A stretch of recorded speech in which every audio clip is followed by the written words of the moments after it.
This is TWiT. Okay, so everyone who listens to this podcast knows that I often become upset with Microsoft's behavior and with their performance. Oh, you had a friend this time, didn't you? I know where you're going with this one. I sometimes feel odd, since I can imagine someone reasonably saying, if you have so much trouble with Microsoft, why don't you just switch to Mac or Linux? And it's true that I do love Windows, and I have very little trouble with it myself.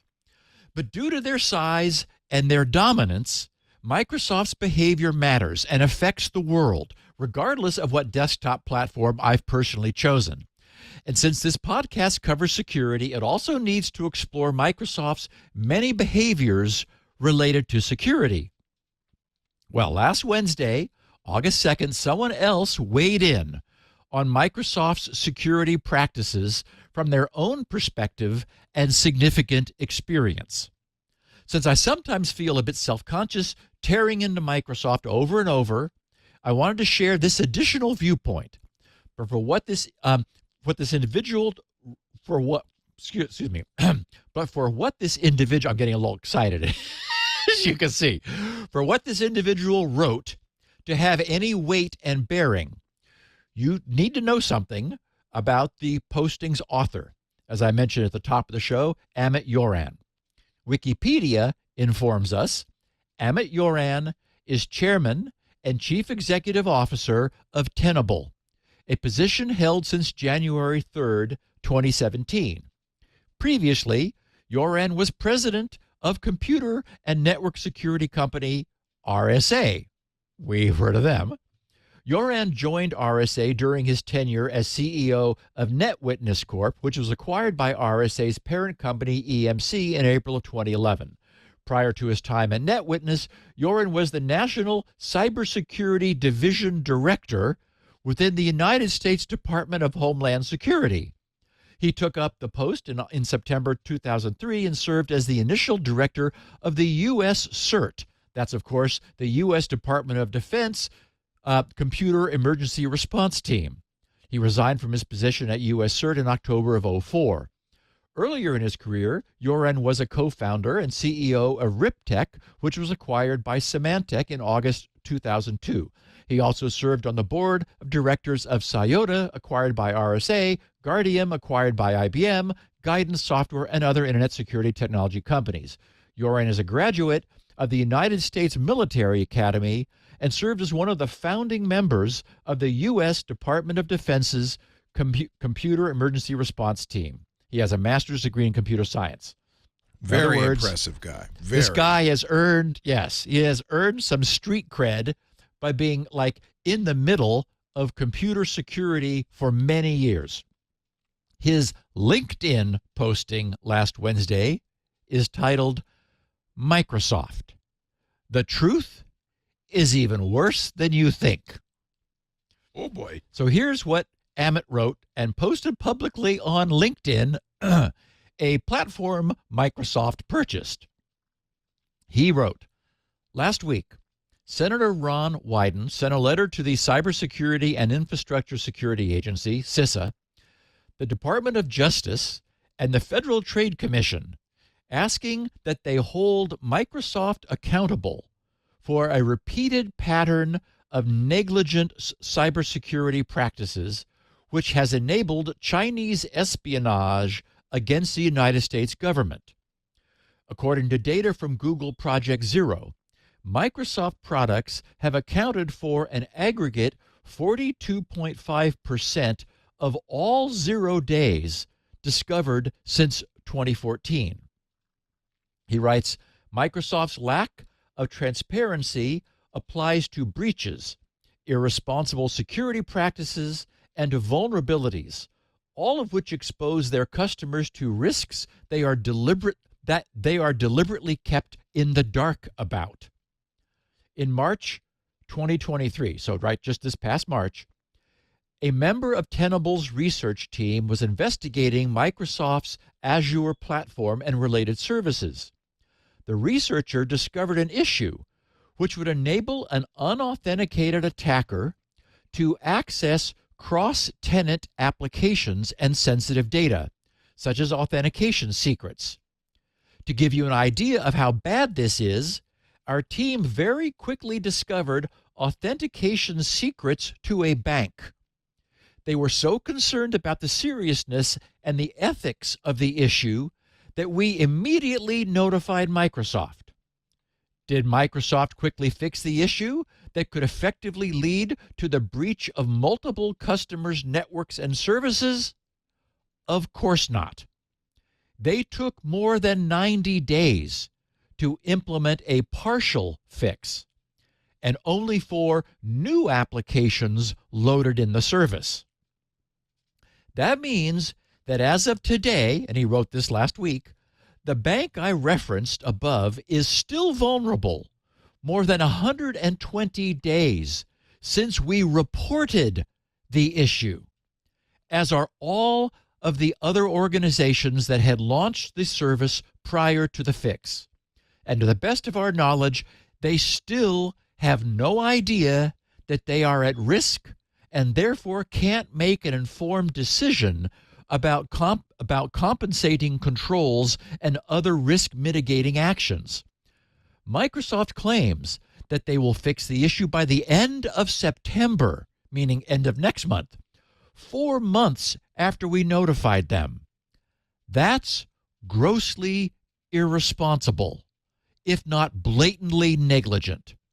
We know about the issue, Microsoft knows about the issue, and hopefully threat actors don't. Cloud providers, he says, have long espoused the shared responsibility model. That model is irretrievably broken if your cloud vendor doesn't notify you of issues as they arise and apply fixes openly.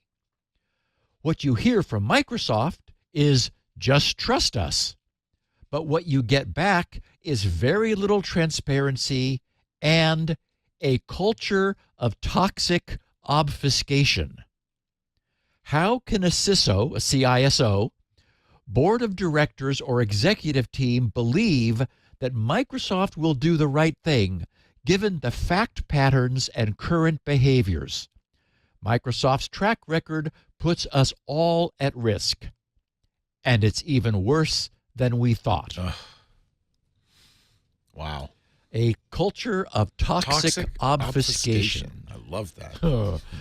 Okay, now, by looking at the facts through the years, we've documented a great many instances where Microsoft's behavior, whether apparently deliberate or inadvertent, yet either way quite difficult to see as anything other than we're so big we don't need to care and you can't make us, has clearly damaged their own customers, even significantly.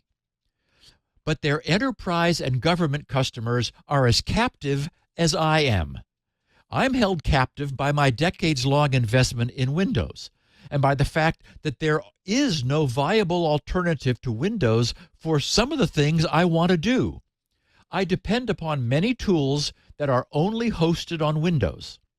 And Microsoft's big enterprise customers have invested massively in their own solutions, which are also not portable to any other platform. The incredible power this position gives Microsoft should not be underestimated. It leaves the entire world asking, "Please, sir, may I have some more soup?" Emmett Yoon's posting on LinkedIn prompted an interview by Cyberscoop. They, in turn, Cyberscoop wrote, veteran cybersecurity executive Emmett Yoon accused Microsoft on Wednesday of dragging its feet on fixing critical vulnerability affecting its Azure platform, and said the tech giant's slow response illustrates a negligent approach to security.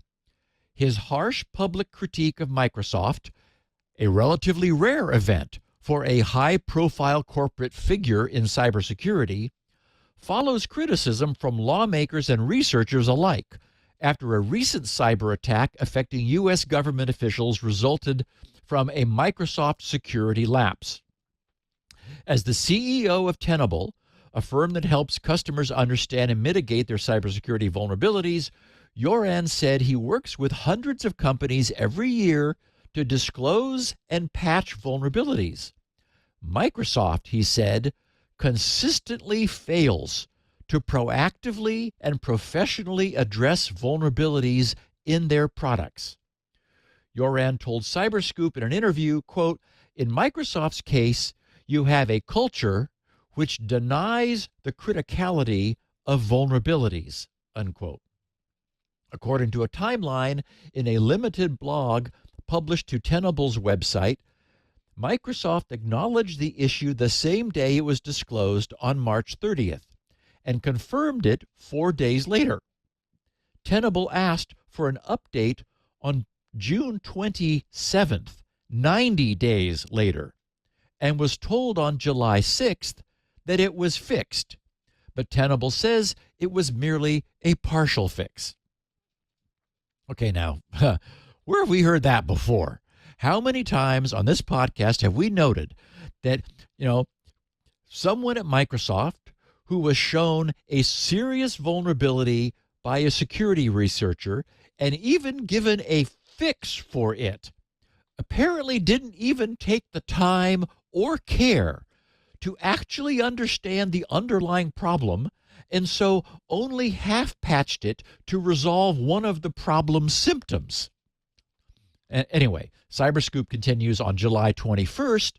Microsoft told Tenable that it would take until September 28th for a complete fix. Tenable agreed to withhold technical details and proofs of concept until September 28th.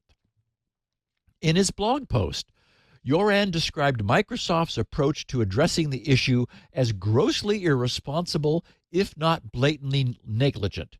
Yoran wrote that, quote, "More than 120 days since the vulnerability was reported, the bank in question remains vulnerable," unquote, adding that many vulnerable organizations still have no idea they are at risk and therefore can't make an informed decision about compensating controls and other risk mitigating actions.